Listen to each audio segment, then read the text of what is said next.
So I have Karen Newell here today.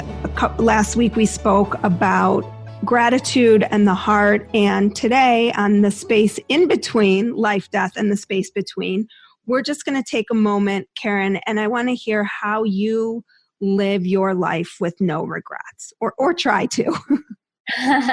Well, the thing to remember about all the things we might be, regretting in our lives is that they turn out to be usually very important lessons. And so I've learned to be very grateful for those types of things. One of those examples being when I was 11 years old and I was caught shoplifting. This was a horrible, humiliating, shameful experience where I just thought my life was over. I was going to jail. Nobody would love me ever again. And I did regret it. But as time went by, I regretted ever stealing. But as time went by, I realized that because the police were called and it turned into quite a dramatic incident, if I had not had that experience, something I would have normally just regretted, I would never have learned this vital firsthand lesson of living my life with integrity. Well, and I remember because you talked about this experience at the class that we took, and one of the things that you said was how you were responded to.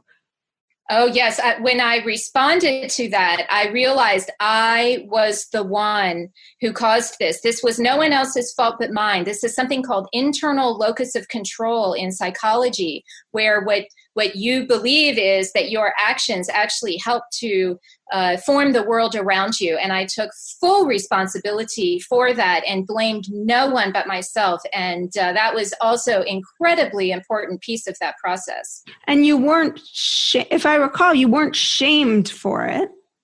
I was not shamed for it. My mother actually forgave me very quickly because really in reality, I was probably one of the easiest, nicest kids, well-behaved children you could imagine. And my mom was probably just thinking, oh, one of those little kid things. In fact, she barely remembers it happened when I bring it up with her. But to me, it was a scar on my soul, right? It was huge to me, but not to her. And the fact that she forgave me so easily made it easier for me to eventually forgive myself.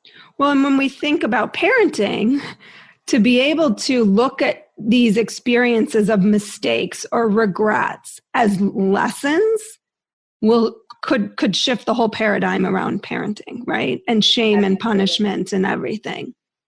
Absolutely. And I think that's something we can all learn as parents and as children who have parents trying to help us out in this world. It's one thing to be a child. And then when you grow up and you're a parent, you're like, oh, that's why my mom said those things. Right. That's why my mom sounded like such a crazy lady. Oh, I get it. And you end up saying those same things to your children. So yes, I think a lot of these philosophies can be applied to parenting and really help our children grow up to be whole and healthy.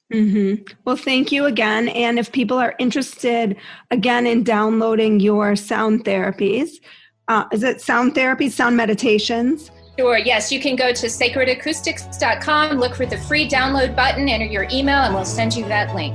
Great. Thank you again, Karen, for your time. Like what you heard today and want to hear more?